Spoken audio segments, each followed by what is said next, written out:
Hello, hello, hello, hello, hello, hello mga kananay.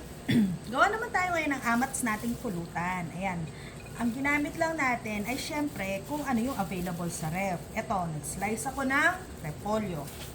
Tapos, meron din ako ditong kamatis. Yung kamatis dapat yung medyo, hindi siya pa siya masyadong hinog.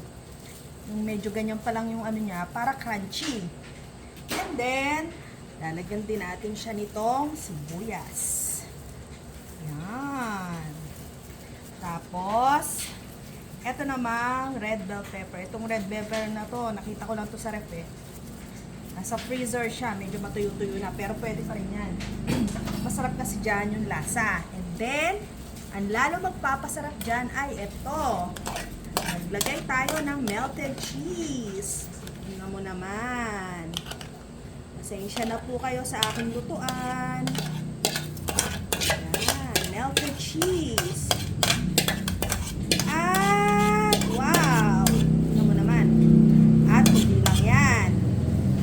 Siyempre, favorite natin ang kalumpit lang kung isa, kaya naglagay din tayo. Yan. Dapat dito, medyo toasted yung gawin mo. O kasi medyo gusto ko yung may ano ng taba, kaya hindi ko masyado siya tinusta. Pero depende na rin sa gusto mo. At yan. Meron na tayong masarap na pulutan. Ayan, depende na sa'yo kung gusto mo lagyan ng nachos o kahit anong chips. Pero ako sa akin, okay na yan. Okay? Yun lang. Thank you for watching!